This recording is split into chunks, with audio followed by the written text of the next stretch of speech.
Hello दोस्तों, अभ्यास x defence में आपका अगेन स्वागत है। आज हमारी ज्योग्राफी की सीरीज में ओशियन करंट्स को हम कंप्लीट करेंगे। हम इस वीडियो के थ्रू जानेंगे कि ओशियन करंट्स का फॉर्मेशन कैसे होता है, ओशियन करंट्स को कौन से फैक्टर्स इन्फ्लुएंस करते हैं उसके मोमेंट में, उसका मोमेंट कहाँ से शुरू होता है, कैसा है, ओशियन करंट्स क्या है, साथ में कहाँ कहाँ जो ओशियन करंट्स हैं उनके नाम ये देखिए हमने लिख रखा है। ठीक है, साथ में कितने टाइप्स हैं ओशियन करंट्स के, उनके कैरेक्टरिस्टिक्स क्या क्या हैं, साथ में उनका क्या क्लाइमेट पे असर पड़ता है, रेनफॉल पे, और अदर जो इवेंट्स होते हैं उन पे क्या क्या इसका असर होता है, उस सब को हम इस वीडियो के थ्रू कंप्लीट करेंगे। ठीक है, साथ में साथ ही छोटी वीडियो के थ्रू हम जितने भी पीवाईक्यू अभी आए हैं लास्ट 6 ईयर के, हम उन्हें भी देखेंगे। ठीक है, तो ये एक्सटेंसिव वीडियो होने वाली है, स्टिल छोटी वीडियो होगी। ठीक है, जिससे आपका क्वेश्चन और आपका ये टॉपिक पूरी तरीके से कंप्लीट होगा। और हाँ, एक बात, हमारी जो इंडिया मैपिंग की भी सीरीज है वो जल्दी शुरू होने वाली है। मैंने अपने टेलीग्राम ग्रुप में इसकी जो है पीडीएफ डाल दी है, जितने भी 6 ईयर के क्वेश्चंस कंपाइल करके, जितने भी इंडियन मैपिंग के क्वेश्चन है वो ऑलमोस्ट 60 to 70 के आसपास क्वेश्चन है, वो मैंने सारे क्वेश्चन को कंपाइल करके डाल दिया है टेलीग्राम ग्रुप में। जिनमें आप में से जिन्होंने भी उस ग्रुप को ज्वाइन नहीं किया है, उस ग्रुप को ज्वाइन करके उस पीडीएफ का एक्सेस लीजिए। ठीक है, साथ में टेलीग्राम चैनल को ज्वाइन कीजिए और जो पीयर ग्रुप है उसे भी ज्वाइन कीजिए। ठीक है, मैं आज या कल उसकी ये वीडियो, आज या कल जो है इसकी वीडियो शुरू हो जाएंगी आना इंडियन मैपिंग पे। ठीक है, और हम 2 से 3 पार्ट में ही खत्म कर देंगे। ठीक है, मतलब 1 से 2 दिन में ही खत्म भी हो जाएगा, फिर वर्ल्ड मैपिंग करेंगे और फिर हमारी ज्योग्राफी की जो सीरीज है वो फिनिश हो जाएगी। कुछ छोटे से टॉपिक बचेंगे जिन्हें अभी हम कुछ ही समय में, आज या कल तक वो टॉपिक भी आ जाएंगे। तो ऑलमोस्ट संडे से पहले ही आपकी ज्योग्राफी खत्म हो जाएगी और हम सीधा डाइव करेंगे इकोनॉमिक पे। ठीक है, बहुत इंपॉर्टेंट है। और फिर मुझे हिस्ट्री खत्म करने में, इकोनॉमी में ऑलमोस्ट 2 से 3 दिन लगेगा, मतलब 1 से 2 तारीख तक इकोनॉमिक्स खत्म हो जाएगी। फिर हिस्ट्री करने में मुझे 2 से 3 दिन लगेगा, क्योंकि उस पे तो मुझे क्वेश्चन कंपाइल करना है, ऐसे डिटेल में चीजें नहीं बतानी है, तो वो मुझे करने में ज्यादा टाइम नहीं लगेगा। इसलिए आप में से जो लोगों को थोड़ी सी चिंता है कि चीजें जल्दी होंगी नहीं होंगी, हमें चीजें लिमिटेड पढ़ना है और चीजें अच्छे वे में पढ़ना है। तो कहाँ कहाँ से आ सकता है, वो चीजें कम समय में हो सकती हैं। ठीक है, हम कंप्लीट करेंगे। ठीक है, तो चलते हैं, वीडियो की शुरुआत करते हैं। ठीक है, थोड़ा सा प्रेस बना के रखिए, जितना हो पाएगा हम पूरा कंप्लीट करने की कोशिश करेंगे। ठीक है, कुछ छूट जाती हैं तो उन्हें हम अलग से अपने टेलीग्राम ग्रुप में कवर करवा देंगे। ठीक है, आप उस ग्रुप को ज्वाइन कर लीजिए। ठीक है, टेलीग्राम चैनल को ज्वाइन कर लीजिए, जो पीआर ग्रुप है हमारा सीडीएस का। चलिए शुरू करते हैं ओशियन करंट्स को। देखिए, ओशियन करंट्स में क्या है कि पहले तो ओशियन करंट्स होती क्या है। ठीक है, इसकी एक प्रॉपर डेफिनेशन देख लीजिए। क्या है कि ये कंटिन्यूअस है, प्रेडिक्टेबल है और डायरेक्शनल मूवमेंट है वाटर का, सी वाटर का। ठीक है, सी वाटर का। और किस वे में मोशन है, हॉरिजॉन्टल मोशन। आप याद रखिएगा, ओशियन करंट का जो मोशन होता है ना वो हॉरिजॉन्टल होता है, मतलब ऐसे। और जो ये वर्टिकल मोशन होता है ना, वर्टिकल, ये वेव्स का होता है। ठीक है, ओशियन वेव्स जो होती हैं, याद रखिएगा, वर्टिकल किसका है और हॉरिजॉन्टल, हॉरिजॉन्टल किसका है, ओशियन करंट्स का, वर्टिकल किसका है, वेव्स का। ये माइन्यूट सी डिफरेंसेस हैं जो आपको याद रखनी है। एग्जामिनर इनको जानता है कि बहुत से लोगों का ये बेसिक कॉन्सेप्ट क्लियर नहीं होता है, यहीं से ही क्वेश्चन बन जाते हैं। ठीक, अप वेलिंग एंड डाउन वेलिंग के बारे में आपने पढ़ा हुआ है, इसको चीज देख लीजिए। ये वीडियो इस चीज को बताने के लिए नहीं है। ठीक, नहीं पता है तो गूगल कर लीजिए। ठीक है, ये वीडियो बहुत बड़ी हो जाएगी, जहां मुझे लगता है कि बेसिक बताने की जरूरत है वहां हम बताएंगे बेसिक। ठीक है, तो ये वेव्स होती हैं, वर्टिकल करती हैं। अब देखिए, मैंने बोला ना कि कंटिन्यूअस होगी, प्रेडिक्टेबल होगी और एक डायरेक्शन मूवमेंट में करेगी, तो ये देख रहे हैं ना। और ये हजारों साल से एक ही डायरेक्शन में, एक ही प्रेडिक्टेबल मूवमेंट में चल रही है, देख रहे हैं। ये जैसे मान लीजिए लेब्राडोर है, तो ये लेब्राडोर से आ रही है, लेब्राडोर करंट है, और ये इसी डायरेक्शन में, ये आज से नहीं बहुत पहले से चल रही है। ठीक है, नॉर्वेन करंट है, ये आज से नहीं बहुत पहले से देखिए चल रही है। ठीक, मतलब इसका एक डायरेक्शन डिसाइड है और कंटिन्यूअस है। जिनका डायरेक्शन कंटिन्यूअस डिसाइड है वही करंट है। ठीक है, ओशियन में। ठीक, याद रखिएगा इस चीज को, याद रखिएगा इनके फीचर को। और ये हॉरिजॉन्टल मूवमेंट करती है, इस चीज को याद रखिएगा। अब धीरे धीरे हमारी स्पीड बढ़ेगी। ठीक है, अब जब हमने देख लिया कि ओशियन करंट्स एक डायरेक्शन और कंटिन्यूअस, एक प्रेडिक्टेबल और कंटिन्यूअस एक पर्टिकुलर डायरेक्शन में मूवमेंट करती हैं और हॉरिजॉन्टल मूवमेंट करती हैं, तो इस मूवमेंट को इन्फ्लुएंस क्या करता है। ठीक, उस इन्फ्लुएंस को जानने से पहले हमें ये जानना चाहिए कि ओशियन करंट्स मूव ही क्यों करती हैं, मतलब एक पर्टिकुलर डायरेक्शन में मूव ही क्यों करती हैं और इसी डायरेक्शन में ही क्यों मूव करती हैं। देखिए इस सब को हम इस फैक्टर्स जो इन्फ्लुएंस करते हैं इसके थ्रू समझ जाएंगे, बने रहिए। देखिए सबसे पहला फैक्टर जो इन्फ्लुएंस करता है वो heating by the solar energy. हमें पता है और हमें पता है कि जो सोलार एनर्जी होती है, मतलब कि जैसे कोई चीज अगर सन किसी चीज को हीट करेगा तो वो चीज एक्सपैंड हो जाएगी, स्पेशली वाटर। ठीक, तो वाटर क्या होगा, एक्सपैंड कर जाएगा। जब एक्सपैंड कर जाएगा तो वाटर वहां पे ज्यादा उसका लेवल होगा। और ऐसा कहाँ होता है, इक्वेटर पे, इक्वेटर के नियर, जितने भी ट्रॉपिकल और इक्वेटर के पास, वहां पे हीट ज्यादा होती है। ठीक है, हीट बजट हमने देखा है, तो हीट बजट में क्या होता है, इन जगह पे हीटिंग ज्यादा होती है, सन की जो सनलाइट होती है, सोलर इंसुलेशन होता है, यहाँ पे ज्यादा होता है। मतलब ये एरिया में वाटर ज्यादा हीट करेगा, ज्यादा एक्सपैंड करेगा।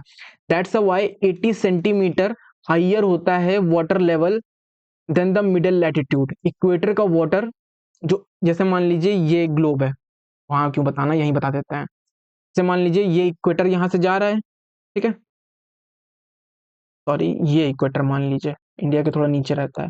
ठीक, और ये हमारा ट्रॉपिक ऑफ कैंसर है। ठीक, ये हमारा वो है, ठीक, ट्रॉपिक ऑफ कैप्रिकॉर्न है। तो यहाँ पे क्वेश्चन क्या कह रहा है, इक्वेटर क्या कह रहा है, इक्वेटर से क्या होता है, यहाँ पे क्या कह रहा है कि इक्वेटर में वाटर लेवल ज्यादा है, ठीक, हाई हो जाता है क्योंकि एक्सपैंड कर जाता है, मिडिल लैटिट्यूड में कम है। और ये क्या क्रिएट करता है, ग्रेडियंट क्रिएट करती है। आप देखिए कैसे इसको समझते हैं। यहाँ पर इक्वेटर में जो वाटर है, ठीक, वाटर है एक्सपैंड कर जाएगा। ठीक, यहाँ जो वाटर आसपास होगा इंडोनेशिया और इनसे रीजन में, श्रीलंका के रीजन में, यहाँ वाटर एक्सपैंड कर जाएगा। जब यहाँ पे एक्सपैंड कर जाएगा तो ये वाटर यहाँ पे लेवल ऊपर हो जाएगा, सी का लेवल यहाँ पे ऊपर हो जाएगा। जब ऊपर हो जाएगा तो इस एरिया में वाटर लेवल कम होगा। ठीक, क्योंकि यहाँ पे इतना ग्रेडियंट नहीं होगा, यहाँ वाटर इतना एक्सपैंड नहीं करेगा, क्योंकि इक्वेटर से जैसे दूर जाएंगे, मिडिल लैटिट्यूड में जाएंगे, तो हमने भी देखा ना वहां पे वाटर लेवल इतना हाई नहीं होता, क्योंकि वाटर वहां पे कूल होता है थोड़ा सा। तो वाटर क्या होगा, ग्रेडियंट जब यहाँ हाई लेवल हो जाएगा, लो लेवल होगा, तो हमें पता है जो चीज हाई होती है, जो चीज लो होती है, तो एक ग्रेडियंट क्रिएट हो जाएगा। तो हाई से लो की तरफ चीजें बहने लगेंगी ना, तो वाटर यहाँ से यहाँ बहने लगेगा और एक प्रिडिक्टेबल और कंटिन्यूअस डायरेक्शन में बहने लगेगा। तो इससे क्या क्रिएट हो जाएगी, तो वाटर जब बहने लगेगा तो ओशियन करंट की आ जाएगी, राइज कर जाएगी, मतलब ओशियन करंट का जन्म हो जाएगा। ओशियन करंट का जन्म हो जाएगा, कैसे हो रहा है, तो वाटर के एक्सपैंड करने से हो रहा है। ठीक है, तो इस चीजों को ध्यान से, इन चीजों को ध्यान रखिएगा। ठीक है, अब हम जल्दी से आगे बढ़ते हैं। ठीक है, ये चीजें आपको अच्छी मिलेंगी। ठीक है, यहाँ पे बन रही हैं। ठीक, ये पता चल गया आपको कि ये ग्रेडियंट क्रिएट कर देगा और इससे वाटर में मूवमेंट आ जाएगा। ठीक, अभी क्लियर हो गया। विंड, हमें पता है कि विंड जो चल रही होती है, जैसे मानसून विंड होती है, इंडिया के केस में हम ले लेते हैं मानसून विंड। जो मानसून विंड चलती है ये भी जो करंट्स हैं उनको इफेक्ट करती हैं। ठीक, ये याद रखिएगा, तो ये मूवमेंट को इफेक्ट करती हैं। और मैं अगर उसके पर्पस में मानसून ओसिन मानसून करंट्स के पर्पस से बताऊं, तो मानसून करंट जो है जब क्या करते हैं, एक पर्टिकुलर, जब नॉर्थ जो विंटर आती है, तो ये जो डायरेक्शन ओशियन करंट की जो विंड कर देती है वो नॉर्थ ईस्ट कर देती है। ठीक, और जब समर आता है तो साउथ वेस्ट कर देता है डायरेक्शन करंट्स की। That's why south west monsoon आता है गर्मी में। ये करंट्स क्योंकि वही दिशा में फॉलो करने लगती हैं जो विंड करती है। ठीक, तो विंड इफेक्ट करती है। ठीक है, ग्रेविटी क्या है, ग्रेविटी हम जानते हैं, ग्रेविटी चीजें को नीचे खींचती है। ठीक, चीजों को नीचे खींचती है, तो वाटर को भी नीचे खींचेगी, तो वाटर नीचे चला जाएगा। इससे भी जब वाटर नीचे जाएगा तो आगे बढ़ करके जहां वो स्पेस देखेगा वहां पे ऊपर आ जाएगा। इससे भी तो वाटर यहाँ आया, फिर यहाँ से ये वाटर फ्लो कर रहा है, इससे भी मूवमेंट आ जाएगा। इन सब चीजों से मूवमेंट आएगा ना, ना तो मान रहे हैं ना आप, बस यही होगा। ठीक है, तीसरा क्या फैक्टर है, कोरियोलिस फोर्स। भाई कोरियोलिस फोर्स में होता क्या है कि जो हमें पता है, जिनको नहीं पता है मैं थोड़ा सा बेसिक यहाँ कोरियोलिस फोर्स को बता दे रहा हूँ। कोरियोलिस फोर्स में क्या होता है कि जो विंड, ये पहली बात तो अर्थ के रोटेशन जो west to east earth rotate करती है उससे इसका राइज होता है, और ये इक्वेटर पे नील होता है। ठीक, इतनी बात याद रखिएगा, ये बहुत बेसिक इन्फॉर्मेशन है। ठीक है, इससे होता क्या है, कोरियोलिस फोर्स से ये विंड, जो विंड बहती है, ठीक है, और जो ओशियन करंट्स है, इन सभी के मूवमेंट को इफेक्ट करता है। कैसे, जो ये नॉर्थन हेमिस्फेयर होता है, वहां पे चाहे विंड हो चाहे वाटर हो, उनके डायरेक्शन को राइट में कर देगा, राइट में रिफ्लेक्ट कर देगा। मतलब अगर मान लो नॉर्दर्न हेमिस्फीयर से कोई चीज चल रही है, ठीक, तो वो रिफ्लेक्ट होकर के राइट की तरफ चली जाएगी, मतलब ये यहाँ रिफ्लेक्ट कर जाएगी। ठीक, साउदर्न हेमिस्फीयर से कोई चीज आ रही है तो वो अभी southern hemisphere water move left in southern hemisphere, मतलब यहाँ से आया तो अब हमारे साउथ के लिए लेफ्ट ये हो जाएगा ना, ये साइड लेफ्ट हो जाएगा, नॉर्थ के लिए राइट इधर से हो रहा था, ये हो जाता है, इसलिए रिफ्लेक्ट कर जाएगा north and left and right side. South में लेफ्ट साइड रिफ्लेक्ट कर जाएगा, और अगर नॉर्थ से आई है तो राइट साइड रिफ्लेक्ट कर जाएगा। इस चीज को याद रखिएगा कि रिफ्लेक्शन किस किस डायरेक्शन में होता है। तो वाटर का भी जो रिफ्लेक्शन हो जाता है तो इसी से ही होता है। तो करंट, इसीलिए करंट का जो मोशन मूवमेंट होता है वो आपको एक पर्टिकुलर दिखेगा। ठीक है, देखिए ये देखिए, ये देखिए, देखिए जब यहाँ से वाटर करंट आ रही है, देखिए इधर की तरफ जा रही है, ये देखिए, देख रहे हैं, तो ये चीजें हैं। ठीक है ना, इनका आप यहाँ सर देख सकते हैं। अब डेंसिटी का डिफरेंसेस, जो वाटर की डेंसिटी का डिफरेंसेस होता है, देखिए वाटर की डेंसिटी का डिफरेंसेस होता है। अब ये कैसे क्रिएट करता है, देखिए होता क्या है, पहले तो ये जान लेते हैं कि वाटर डेंस कैसे होता है, मतलब वाटर की डेंसिटी कैसे बढ़ती है। देखिए वाटर ज्यादा सलाइन होगा तो मतलब भारी हो जाएगा, भारी हो जाएगा तो वाटर सिंक कर जाएगा, मतलब नीचे चला जाएगा। वाटर ज्यादा ठंडा भी होता है तब भी वो भारी हो जाता है। देखिए गर्म वाटर राइज कर जाएगा, मतलब वो लाइट होगा। जैसे विंड, गर्म विंड लाइट होती है और वो ऊपर उड़ जाती है, लेकिन कोल्ड विंड लाइट नहीं होती है, वो हैवी होती है, वो डेंस होती है, वो सबसाइड कर जाती है। ठीक, वैसे ही वाटर में भी होता है। कोल्ड वाटर जो होगा वो डेंस हो जाएगा, और सलाइन वाटर होगा वो डेंस हो जाएगा, वो सिंक कर जाएगा, और जो वार्म होगा वो उल्टा हो जाएगा। ठीक, तो वाटर इसी वजह से सिंक करते हैं। ठीक है, लाइट वाटर राइज कर जाएगा, तो इसकी वजह से होता है, एक तो सैलिनिटी वजह से और एक टेम्परेचर की वजह से। ठीक, इससे वाटर सिंक करता है, ठीक है, और राइज करता है। अब जब वाटर सिंक करेगा, जैसे मैंने बोला ना वाटर सिंक करेगा, तो कौन सा वाटर कर रहा है, कोल्ड और सलाइन। ठीक, अभी मैं कनेक्ट करूंगा इसे। ठीक, कोल्ड और सलाइन वाटर सिंक कर रहा है। जब कोल्ड और सलाइन वाटर सिंक कर रहा है तो ये कहाँ पे कोल्ड वाटर मिलेगा हमें, कोल्ड वाटर मिलेगा हमें ये पोलार रीजन में, यहाँ मिलेगा और यहाँ मिलेगा। तो यहाँ से जो कोल्ड वाटर आएगा वो इधर से आएगा। ठीक, यहाँ पे जितना भी कोल्ड वाटर होगा, और यहीं पे जो बर्फ होगी वो भी पिघलेगी, तो जरा बर्फ पिघल जाएगी। ठीक है, तो सैलिनिटी भी कम हो जाएगी, और यहाँ पे सैलिनिटी ज्यादा होगी। ठीक है, तो ये वाटर डेंस है, सिंक कर जाएगा, ठंडा वाटर है, डेंस है, सिंक कर जाएगा। जब सिंक कर जाएगा, ठीक, और यहाँ पे इक्वेटर रीजन पे क्या है, गर्म है, वाटर राइस कर जाएगा। तो जब राइस कर जाएगा वाटर अपने नीचे लेवल से आके उड़ जाएगा, तो नीचे एक गैप क्रिएट हो जाएगा, इनके नीचे डेप्थ में एक गैप क्रिएट। तो यहाँ से वाटर जो सिंक किया है पोल रीजन में, वो यहाँ मूवमेंट करना शुरू कर देगा, इस गैप को फिल करेगा। जो टॉपिक का जो इक्वेटर रीजन की तरफ जो गैप हुआ है डेप्थ में, उस गैप को फिल करने के लिए वाटर यहाँ से मूव करना शुरू कर देगा, वो यहाँ के फिल कर देगा। तो और फिर यहाँ जो वाटर राइज किया है इक्वेटर पे, क्योंकि वाटर यहाँ पे वार्म था और वार्म वाटर राइज करेगा, तो राइज करके ऊपर आया, ऊपर आकर के अब जब यहाँ पे ये सिंक कर गया तो यहाँ पे भी स्पेस आ गया, गैप खाली हो गया, इस गैप को फिल करने के लिए यहाँ आ जाएगा। तो आप देख रहे हैं ये यहाँ इक्वेटर में राइज कर रहा है और पोलार की तरफ क्या कर रहा है, सिंक कर रहा है। तो इस राइस, ये सिंक वाटर यहाँ आ रहा है, ठीक, इस स्पेस को भरने के लिए, और इसका जो स्पेस खाली हुआ इसको भरने के लिए ये यहाँ जा रहा है। तो देख रहे हैं एक साइकिल चल रहा है, इसे ही कन्वेयर बेल्ट कहते हैं। और इस कन्वेयर बेल्ट से पता है क्या होता है, जो हमारा ग्लोबल क्लाइमेट है वो मेंटेन रहता है। मतलब पोलार रीजन ज्यादा ठंडे नहीं रहे, थोड़े से गर्म भी रहे, तो इक्वेटर की जो वार्म वाटर है, वार्म हीट है, वो यहाँ से जाती है पोल की तरफ, वहां ठंडा कर गर्म कर देती है। सिमिलरली इक्वेटर ज्यादा ठंडे ना हो जाएं, ट्रॉपिकल ज्यादा ठंडे ना हो, तो पोलार का गर्म ठंडा पानी आता है इधर की तरफ, और हवाएं भी आती हैं तो ठंडा कर देते। तो इससे, इस कन्वेयर बेल्ट से कैसे, इस कन्वेयर बेल्ट से और इसे और भी चीजें कहते हैं, हम आपको बताएंगे। जैसे ये देखिए यहाँ पे क्लियर है, थर्मोहेलिन सर्कुलेशन भी कहते हैं और कन्वेयर बेल्ट भी कहते हैं। अभी हम क्लियर यहाँ पे आएंगे, हमने पहले ही आपको ये बता दिया है। इस कन्वेयर बेल्ट से ग्लोबल क्लाइमेट मेंटेन होता है, ग्लोबल क्लाइमेट। और अभी क्लाइमेट चेंज की वजह से ये थोड़ा सा डिस्टर्ब हो रहा है, ठीक है, अभी हम इस पर डिटेल पे आएंगे। तो हमने देख लिया डेंसिटी कैसे वाटर को सिंक एंड राइज करने में मदद करती है, कैसे वाटर मूवमेंट करता है, यही बात देखिए यहाँ टेम्परेचर में बता दिया गया, ठीक है। बाकी अब यहाँ पे हम देखते हैं इंपॉर्टेंट हम करंट्स को देख लेते हैं। हम इंपॉर्टेंट नहीं देखेंगे, ज्यादा नहीं देखेंगे, ठीक है। बाकी हम इसमें ये जो मैंने ये इन्फोग्राफिक लगाया ये थोड़ा सा फुल इन्फॉर्मेशन नहीं दे रहा, मतलब कुछ करंट की नहीं है। मैं अपने टेलीग्राम चैनल में कंप्लीट एक दूसरा इन्फोग्राफ डाल दूंगा, ठीक है, आप उससे कर लीजिएगा, ठीक है। चलिए करंट्स देख लेते हैं इंपॉर्टेंट। देखिए सबसे पहले तो जो सबसे इंपॉर्टेंट है मैं वही बताऊंगा। जैसे कैलिफोर्निया आपके एग्जाम के लिए बहुत इंपॉर्टेंट, और ये कोल्ड करंट है। याद आपको क्या रखना है कि कौन सी करंट है उसका नाम, मतलब करंट की नेम याद रखना है आपको, ठीक, नेम याद रखना है, ठीक। और ये उनका क्या है, वो कोल्ड है कि वो वार्म है, ये याद रखना है, ठीक, ठीक है। और क्या याद रखना है, साथ में उनकी लोकेशन याद रखनी है। देखिए ये सब चीजें याद रखनी है मैपिंग जब आप करेंगे। मैंने बोला था ना अपनी ज्योग्राफी में कि 80 to 90% चीजें ज्योग्राफी में मैप के थ्रू और इन्फोग्राफी के थ्रू हो जाएगी, ठीक है, यही होगी।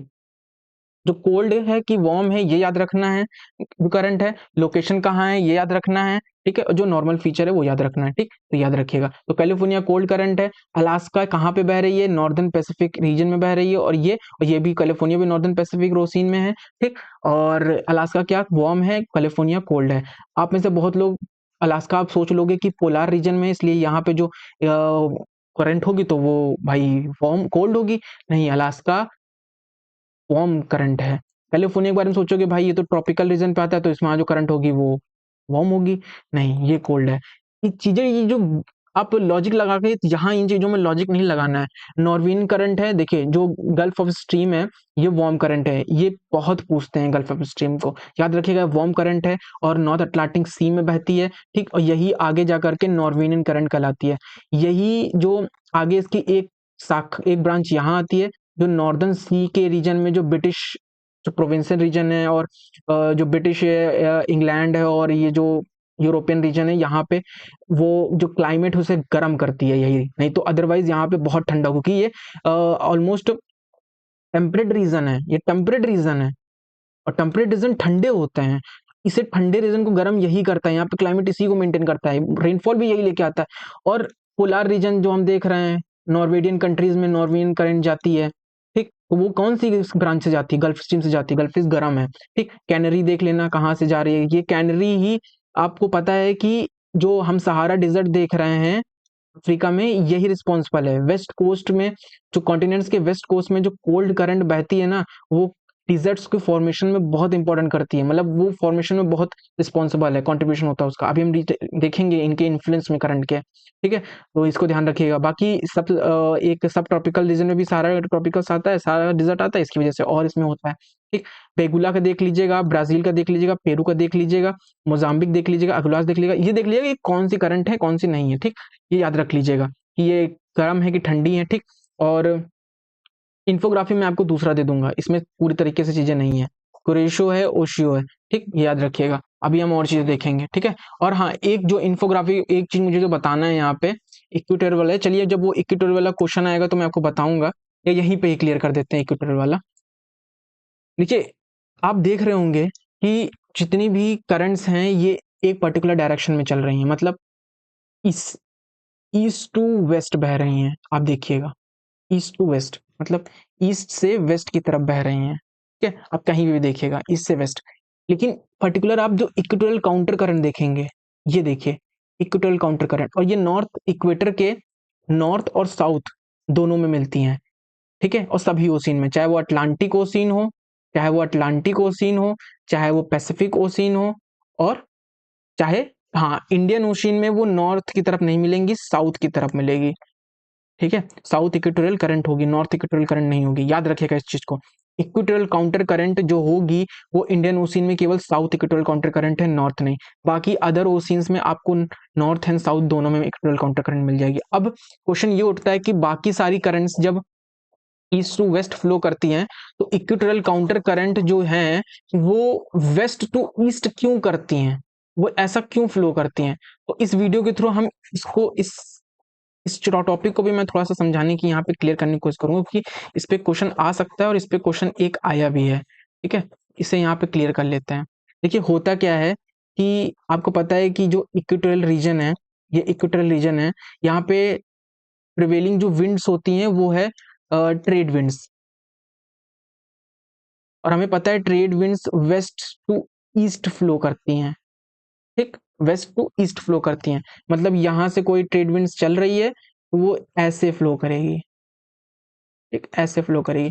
अब इस वेस्ट टू ईस्ट फ्लो में होता क्या है कि जो वाटर होता है अपने साथ, ये जो ओशियन का वाटर होता है, ये ओशियन के जो वेस्टर्न कोस्ट होते हैं, क्योंकि जब ओशियन करंट्स मूवमेंट करेंगी भाई, ट्रेड विंड्स उन्हें वेस्ट टू ईस्ट की तरफ मूवमेंट करा ले जाएगा। ये देखिए वेस्ट टू ईस्ट की तरफ मूवमेंट हो रहा है ना, तो जब ट्रेड विंड्स उन्हें वेस्ट टू ईस्ट की तरफ मूवमेंट करा रही है तो जो ओशियन का वाटर होगा वो भी तो मूव करेगा ना, तो वो भी वेस्ट ईस्ट टू वेस्ट की तरफ मूव कर जाएगा। इसकी वजह से होता क्या है कि जो बहुत सारा वाटर होता है, यहाँ ऊपर समझा देते हैं, बहुत सारा जो वाटर होता है वो ओशियंस के वेस्ट कोस्ट की तरफ चला जाता है, मतलब ओशियन का जो वेस्ट कोस्ट होता है वहां पे सी लेवल ज्यादा होगा कंपेयर टू ईस्ट कोस्ट, ठीक। और ये चीज याद रखिएगा, ओशियन का वेस्ट बोल रहा हूं, ये कॉन्टिनेंट का ईस्ट हो जाएगा। जैसे मैं बता रहा हूं, ये अटलांटिक है, अटलांटिक ओशियन का, ये अटलांटिक ओशियन है, अटलांटिक ओशियन का वेस्ट कोस्ट कौन सा होगा, ये होगा ना, ईस्ट कोस्ट ये होगा। लेकिन साउथ अमेरिका के लिए तो जो जहां पे सी लेवल राइज हो रहा है वो तो ईस्टर्न कोस्ट है ना, ओशियन का तो वेस्ट है, इसका ईस्ट है। इस डिफरेंस को याद रखिएगा, ये ट्रैप थोड़ा सा है, ठीक है ना। तो सी लेवल कहाँ ओशियन के वेस्ट कोस्ट में बढ़ जाएगा, क्यों, क्योंकि ट्रेड विंड जो है ईस्ट से वेस्ट की तरफ वाटर लेवल को बढ़ा देंगी, ठीक है। दैट्स व्हाई जो इंडोनेशिया के पास वाटर लेवल है वो ज्यादा होगा कंपेयर टू यहाँ, यहाँ, ठीक, याद रखिएगा इस चीज को। तो वाटर लेवल बढ़ जाता है, जब वाटर लेवल बढ़ जाता है तो वाटर इक्वेटर के पास बढ़ा, ठीक। अब ये वाटर जो यहाँ बढ़ गया, हमें पता है जब इसका लेवल सी लेवल बढ़ गया तो अब ये वाटर कहीं ना कहीं तो जाएगा ना, तो ये वाटर इक्वेटर की तरफ चला जाता है, मतलब यहां से बढ़ करके, बताता हूं, ये यहां से बढ़ करके यहां से बढ़ करके ये इक्वेटर की यहाँ पे होता है वाटर, ठीक, इक्वेटर की तरफ आ जाता है। अब हमें पता है कि इक्वेटर के पास क्या होता है, जो प्रिवेलिंग विंड्स होती है, मतलब जैसे आपकी ट्रेड विंड्स हो गई और अदर विंड्स होती हैं जो हॉरिजॉन्टल मूवमेंट करती हैं, वो एकदम जीरो इन्फ्लुएंस होता है। मतलब यहाँ पे जैसे ट्रेड विंड्स इक्वेटोरियल रीजन के थोड़ा सा दूर ट्रॉपिकल रीजन में ईस्ट से वेस्ट की तरफ करंट्स को मूवमेंट करने में इन्फ्लुएंस कर रही हैं, वाटर को मूव करा रही हैं, यहाँ पे इनका इन्फ्लुएंस एकदम जीरो है। कहाँ पे, इक्वेटर पे, इक्वेटर पे जीरो इन्फ्लुएंस है। तो होगा क्या, जब ट्रेड विंड्स का इन्फ्लुएंस है ही नहीं, डोल्ड्रम रीजन है, तो वाटर क्या होगा, वाटर यहाँ कहाँ फ्लो करेगा, कुछ इन्फ्लुएंस होगा नहीं, तो वो जैसे अर्थ रोटेट कर रही है वेस्ट टू ईस्ट, वाटर भी वैसे ही रिफ्लेक्ट कर लेगा। तो that's why equatorial counter current I हैं जो वेस्ट टू ईस्ट फ्लो करती है, और ये एक्सेप्शन हो जाता है ओशियन करंट्स का, ठीक है, याद रखिएगा। अच्छे से समझने के लिए वीडियो को 2-3 बार आगे पीछे करिएगा, अच्छे से आ जाएगा, मैंने समझाया बहुत सही है, ठीक है। चलिए types of ocean currents, types देख लेते हैं। ओशियन करंट्स मेनली दो टाइप्स की होती हैं, हम डेप्थ के बेसिस पे ओशियन करंट को बांटते हैं, डेप्थ के बेसिस पे, एक डेप्थ के और एक टेम्परेचर के बेसिस पे, ठीक है। यहाँ पे कॉन्सेप्ट बहुत है, इन चीजों को ध्यान से समझिएगा। सरफेस मतलब जो ओशियन हमें, जो करंट्स हमें सरफेस में दिख रही है उनका फ्लो सरफेस में दिख रहा है, ठीक। और करंट यहाँ एक ही है, मतलब अग्लुहास बोल रहे हैं तो अग्लुहास ही होगी, उसका कुछ पार्ट सरफेस पे होगा, कुछ पार्ट डेप्थ पे होगा, ठीक है, कुछ पार्ट डेप्थ वाटर पे होगा।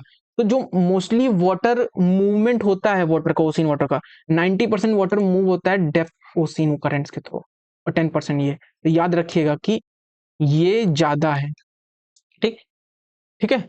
अब ये फ्यूल होती है भाई सोलर सन एनर्जी। करंट्स में क्या होता है, ट्रांसफर होता है फ्रॉम टॉपिक्स टू पोल, मैंने बता दिया है कैसे, ग्लोबल क्लाइमेट मैं अभी यहाँ बता चुका हूँ, इससे पहले ऊपर बता चुका हूँ कि भाई ये सिंक करेगा, राइज करेगी, फिर राइज से ये कन्वेयर बेल्ट बनेगी, चीजें मैं बता चुका हूँ। थर्मोहेलिन भी सर्कुलेशन में बता चुका हूँ, कन्वेयर बेल्ट कैसे होगी ये भी बता चुका हूँ, ठीक है, ये देख लीजिएगा, ठीक है। अब टेम्परेचर के बेसिस पे डिवीजन करते हैं। देखिए आपने यहाँ देखा है, मैंने आपको बताया ना यहाँ पे कि कुछ ओशियन करंट्स वार्म है, जैसे कुरेशियो है वो वार्म है, और ओयाशियो है ये जापान में ही होती हैं, ठीक है, याद रखिएगा ये कोल्ड है।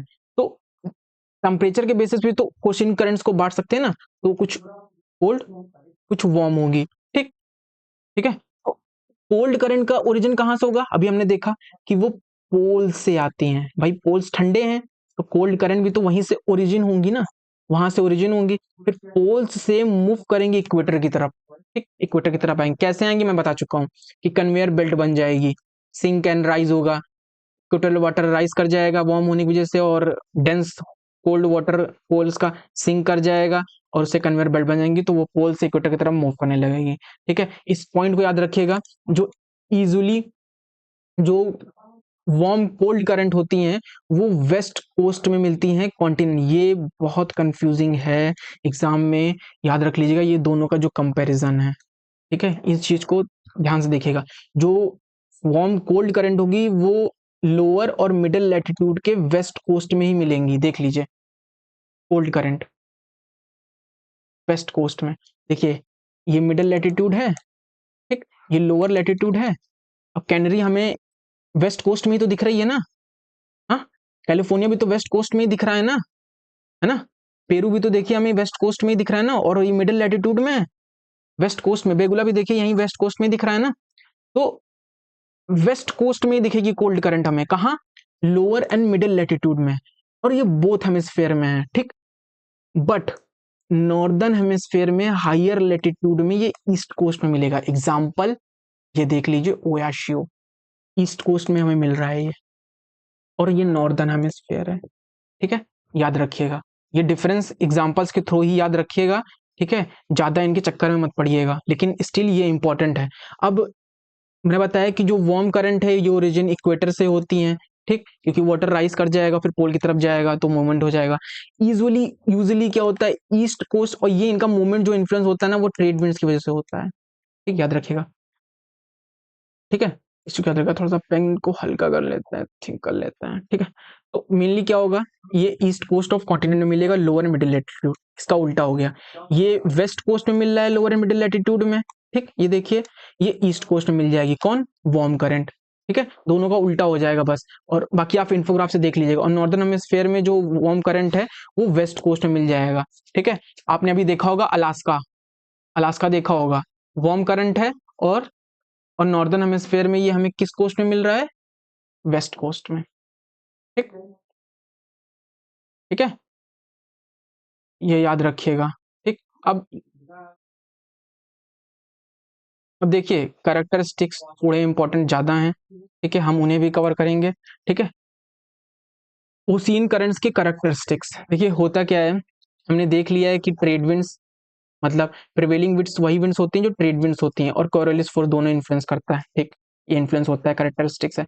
मॉनसून भी इन्फ्लुएंस करेगा, मैंने बताया था ना कि नॉर्थ ईस्ट में डायरेक्शन में करंट्स को इन्फ्लुएंस कर देगा ये विंटर में, साउथ वेस्ट में समर में, बता चुका हूँ ये करंट्स। ये चीज याद रखिएगा, ये बहुत इंपॉर्टेंट है कि जो करंट्स हैं उनका सर्कुलेशन किस डायरेक्शन में होता है। तो एंटी साइक्लोनिक डायरेक्शन में होगा मिडिल लैटिट्यूड में।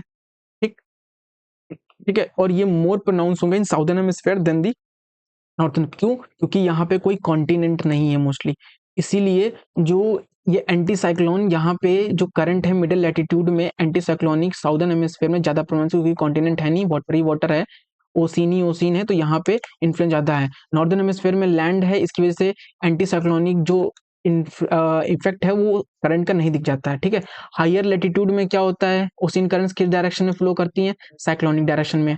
तो मिडिल लैटिट्यूड में ओसिन करंट्स किस डायरेक्शन में फ्लो करती हैं, एंटी साइक्लोनिक। साउदर्न हेमिस्फीयर में ज्यादा प्रोनाउंस होता है, नॉर्दर्न हेमिस्फीयर में नहीं। क्यों, क्योंकि वहां पे कॉन्टिनेंट नहीं है, ओसिन है, ओसिन में डोमिनेंस करना ज्यादा फायदेदार है। ठीक है, हायर लैटिट्यूड में साइक्लोनिक डायरेक्शन होगा, तो इस चीज को याद रखिएगा। अब effect of the ocean currents हम देख लेते हैं। देखिए, मैं बता चुका हूँ कि जब यहाँ से वाटर सिंक करेगा, यहाँ राइज करेगा, तो कुछ हीट को ट्रांसफर कर रहा है, पोलार की कोल्डनेस को लेकर आ रहा है, ट्रॉपिकल की हीटनेस को लेकर आ रहा है, नॉर्वेन रीजन में, नॉर्थ सी में लेकर जा रहा है। तो भाई जाहिर सी बात है, ब्रिटिश आइलैंड जो होते हैं वहाँ पे वार्म कर देता है क्लाइमेट को, जो कोल्ड काफी होता है, तो नॉर्थ अटलांटिक ड्रिफ्ट ही करती है ये चीज। ठीक, और जो पेरू ये इक्वेटर के आसपास लगभग मिलता है, और ये वार्म होता है, इसे कूल कौन करता है, कोल्ड पेरू करंट करती है। ठीक है, रेनफॉल भी हो जाता है। ठीक, कहीं रेनफॉल होता है, कहीं पे नहीं होता है। जैसे कोल्ड करंट मैंने बताया कि जो वेस्ट कोस्ट में मिलती हैं कॉन्टिनेंट के लोअर और मिडिल लैटिट्यूड में मिलती हैं, वो कोल्ड करंट डिजर्ट बना देती हैं, क्योंकि वहां पे वो कोल्ड करंट पता है क्या करने में मदद करती हैं, वार्म करंट जो होगी वो तो रेनफॉल कर देगी, याद रखिएगा, जो वार्म करंट होगी वो रेनफॉल कर देगी। लेकिन कोल्ड करंट अगर वेस्ट कोस्ट में है कॉन्टिनेंट्स के, तो वो डिजर्ट्स क्रिएट कर देगी। ठीक है, ये चीज़ क्या, कलाहारी डिजर्ट जो बन रहा है वो बेगुला करंट की वजह से बन रहा है। देख लीजिए बेगुला करंट कहाँ मिलेगी हमें, बेगुला करंट हमें मिलेगी आपको अफ्रीका में। ठीक, ये देखिए बेगुला करंट है, कोल्ड करंट है, वो वेस्ट कोस्ट है। ठीक, और यहाँ पे कलाहारी डिजर्ट आपको मिल जाएगा, इसीलिए वो डिजर्ट बन रहा है। ठीक है, सहारा डिजर्ट का मैंने दिखा दिया है आपको, कैनरी का एग्जांपल। ठीक, तो डिजर्ट बना देगा। बाकी जो वार्म अटलांटिक ड्रिफ्ट है, ये वार्म करंट है, ये रेनफॉल लाती है वेस्ट कोस्ट ऑफ यूरोप। ठीक है, बाकी ये देखिए melting of warm and old meeting, जहाँ पे वार्म एंड ओशियन करंट, जो वार्म और कोल्ड ओशियन करंट मिल जाती है, तो वहाँ पे फॉग क्रिएट हो जाता है। जैसे ये ओयोशो और कुरेशो मिल रही है, जैसे ये देखिए, ये ओयोशो ओयोशो कोल्ड करंट है, कुरेशो वार्म करंट है, यहाँ मिलेगी तो यहाँ पे इस रीजन पे फॉग होगा ज़्यादा। एक फॉग ज़्यादा क्रिएट हो जाएगी, ये फिशिंग ग्राउंड अच्छे होंगे, मतलब यहाँ पे फिशिंग अच्छी होगी, और यहाँ पे वायलेंट चीज़ें ज़्यादा होंगी, मतलब वायलेंट स्टॉर्म्स आ जाते हैं। तो वार्म ओशियन करंट्स और कोल्ड ओशियन करंट जहाँ मीट करती हैं, उनसे क्या होता है, उनसे वायलेंट स्टॉर्म्स आते हैं। ठीक, इन चीज़ याद रखो, और क्रिएटिंग द फिशिंग जोन्स, ये भी याद रखेगा। अब हम सीधा अपने पीवाईक्यूज पे आते हैं।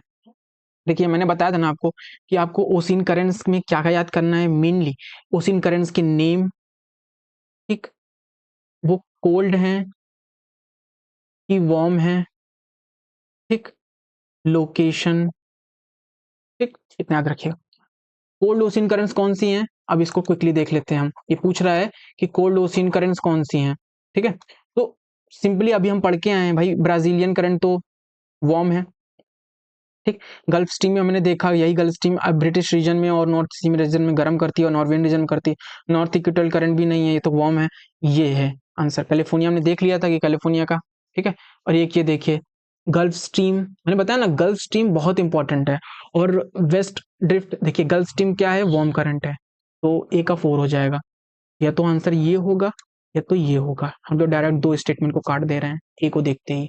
ठीक, ये हो गया। अब हम देखते हैं हमें और क्या अच्छे से आ रहा है। तो जो हमारी जो वेस्ट है, ये पहले ये देखते हैं वेस्ट विंड ड्रिफ्ट, सीक्वेंस सही करते हैं। तो ये वेस्ट विंड ड्रिफ्ट है, आप देखेंगे कि ये जो साउदर्न हेमिस्फेयर है, वहां पे ये धीरे धीरे चलती है, और ये कोल्ड करंट होती है और स्लोली मोशन करती है। मैं आपको इन्फोग्राफी अभी भेजूंगा, और वेस्ट इंडीज की तरफ से चलती है, तो उसमें आप देखिएगा वेस्ट विंड ड्रिफ्ट चलती है, तो ये बी का 2 हो जाएगा। तो हमारा आंसर यहीं पे आ जा रहा है। फिर भी हम देख ले रहे हैं पेरू करंट्स क्या है। पेरू करंट में भी देखा है कि पेरू में रहती है, और पेरू कहाँ पे है, वो नॉर्दर्न पैसिफिक ओशियन पे है, तो ये पेरू का 1 हो जाएगा, तो सी का 1 हो जाएगा। तो हमें लगभग मिल गया है। वेस्टर्न करंट हमने देख लिया है कि आपका क्या हो जाएगा, अदर से मिल जाएगा जो इससे बचा हुआ है। ठीक, अब ये देखिए विच ऑफ द फॉलोइंग, तो ये याद रखिएगा, ये करंट देख लीजिएगा मैप पे, इसका आंसर डी है। ठीक है, ये देख लीजिएगा। ठीक, बाकी ये वही मैंने बोला ना कि eastward flow of the equatorial counter current, तो rotation of the earth, earth rotate करती है, तभी तो वाटर यहाँ पे मैंने करने लगता है, वेस्ट से ईस्ट की तरफ जाने लगता है। ठीक है, और इसको देख लेते हैं। ये देखिए कौन करेक्टली मैच नहीं है पूछ रहा है, तो ब्राजीलियन करंट कहाँ मिलती है, ब्राजीलियन करंट हमें मिलेगी कहाँ पे, कहाँ मिलेगी हमें, अटलांटिक ओशियन में मिलेगी हमें ब्राजीलियन करंट। ठीक है, और वो हमें कौन सा अटलांटिक ओशियन मिलेगी, साउथ अटलांटिक ओशियन में, तो ये सही है। हम्बन बोल्ट, इसे पेरू भी कहते हैं। ठीक, पेरू हमें क्या मिल रही है, साउथ में मिल रही है ना, पैसिफिक में, ये नॉर्थ लिखा है, तो यही तो गलत है, यही हमारा आंसर हो गया। बाकी ये सब आपको देख लेंगे, नॉर्थ अटलांटिक ओशियन में मिल रही है। अगुलास हमें तुम आपके ये आपका इंडियन ओशियन में मिल जाएगी। ठीक है, तो इसका आंसर ये हो जाएगा। और इसको थोड़ा सा देखिए। ठीक है, इंडियन जो ओशियन करेंट्स हैं डोमिनेटेड बाय ह्यूज गायरेस। देखिए गायरेस क्या होता है, जैसे मैंने बताया ना, वार्म ओशियन करंट्स और वार्म कोल्ड ओशियन करंट मिल रही हैं, तो एक सर्कल बन जाएगा। ठीक है, ऐसे ऐसे विंड फ्लो करने लगेगी, इसी सर्कल को ही गायरे बन जाता है। इसी गायरेज में क्या होता है, ये गायरेज नॉर्दर्न हेमिस्फेयर में, ये गायरेज जो मूवमेंट करेंगे वो क्लॉकवाइज करेंगे। याद रखिएगा इस चीज को, गायरे का मोशन मूवमेंट नॉर्दर्न हेमिस्फेयर में क्लॉकवाइज, इन सब का नोट्स बना लीजिए जो मैंने ऐड नहीं किया है। साउदर्न हेमिस्फेयर में anti clockwise, anti clockwise motion करेगा क्या, गायरे। ठीक है, इस चीज को याद रखिएगा। ठीक, तो गायरे ये सही है। इक्विटल काउंटर करंट, जो इक्विटल करंट्स होती हैं, मैंने देखा था कि इक्विटल में देखा था कि यहाँ से इक्विटल करंट जा रही है, वार्म करंट होंगी, ठीक। इक्विटल जो करंट जा रही है वो वार्म होंगी। वार्म मैंने देखा था कि लोअर और मिडिल लैटिट्यूड में वो ईस्ट कोस्ट में होती है, ना कि वेस्ट कोस्ट में। यहाँ पे वेस्ट दे रखा है, ठीक। तो ये स्टेटमेंट गलत हो जाएगा। ये बात तो सही है कि पोल वॉर्स जाती हैं कॉन्टिनेंट में, लेकिन वेस्ट कोस्ट में नहीं जाती है, तो इसलिए ये गलत हो जाएगा। तो स्टेटमेंट ट्रू फॉल्स है, ये आंसर आ जाएगा, ठीक। अब ये देख लीजिए कौन सी वार्म ओशन करंट है। देखिए बस वो आपसे टेम्परेचर ही पूछेगा, कौन सी ओशन करंट वार्म है, कोल्ड है, और कहाँ लोकेशन है, बस। तो इसका आंसर मेनली आपको मिलेगा, हमें याद करना है कौन सी वार्म है। कोई एक वार्म पकड़ना है और दोनों वार्म होंगी वो।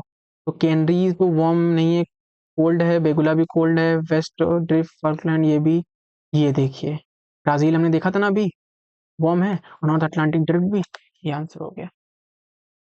आंसर क्विकली होंगे, आपको बस ध्यान देना है, बस ध्यान देना है, ठीक है। ये देखिए कंसिडर द फॉलोइंग स्टेटमेंट के फैक्टर्स को ध्यान रखना है। क्या इन्फ्लुएंस करता है ओशन के करंट्स को, अभी हमने देखा ना था कि क्या क्या इन्फ्लुएंस करता है। रोटेशन ऑफ द अर्थ करता है, एयर प्रेशर और विंड करता है, डेंसिटी ऑफ वाटर करता है। वाटर भाई डेंस होगा तो सिंक कर जाएगा, तो वो मूवमेंट कर देगा, ठीक। लेकिन रिवोल्यूशन नहीं करता है। अर्थ का रिवोल्यूशन मतलब कि अर्थ जो सन का रिवोल्यूशन कर रही है वो इन्फ्लुएंस कर रहा है। हमने ये तो फैक्टर नहीं देखा है, तो 4 नहीं होगा, तो 1 2 3 होगा। 1 2 3 आंसर है, ठीक। एक ये लास्ट बचा है। तो लास्ट क्या है कि ocean current slow surface movement of the water in the ocean है, बिल्कुल। हम अब इसका डेफिनेशन ये देख क्या है। Ocean current assist in maintaining the earth heat balance, बिल्कुल। भाई इस पोल का ही कूल यहाँ आ रहा है और ट्रॉपिक्स का जो हीट है वो यहाँ जा रहा है, तो बैलेंस कर रहा है, ठीक। Ocean current set in motion primarily by the prevailing winds, हमने बताया था प्राइमरीली ही प्रिवेलिंग विंड से हो रहा है, ठीक है ना। अब इक्वेटर में प्रिवेलिंग विंड्स नहीं है, तो वाटर वहां पे जो वाटर एक्स्ट्रा वाटर आया है वो वेस्ट टू ईस्ट फ्लो करने लगा ना कि ईस्ट टू वेस्ट। बल्कि इक्वेटर की वजह से ईस्ट टू वेस्ट करना चाहिए था। ये भी इन्फ्लुएंस तो करी ना। Ocean current affected by the confusion of the ocean, बिल्कुल ऑल सही हो जाएगा। तो आशा करता हूँ ये चीजें समझ में आई होंगी। अगर कुछ आपको नहीं समझ में आया है तो आप कमेंट करके पूछ सकते हैं। और देखिए सब्सक्राइब कीजिए, लाइक कीजिए। वीडियो बनाने में बहुत मेहनत लगती है, ठीक है। हमारे पास कोई खासा टीम नहीं है, हम खुद ही सब चीजें कर रहे हैं, इससे चीजें थोड़ा सा लेट हैं और चीजें मैनेज करनी हमें ही पड़ रही हैं। तो इस चीज को समझेंगे आप, सब्सक्राइब करेंगे, ताकि आपके सपोर्ट से चीजें और हो सके आगे। कोई डाउट हो तो आप कमेंट करके पूछ सकते हैं। थैंक यू, जय हिंद।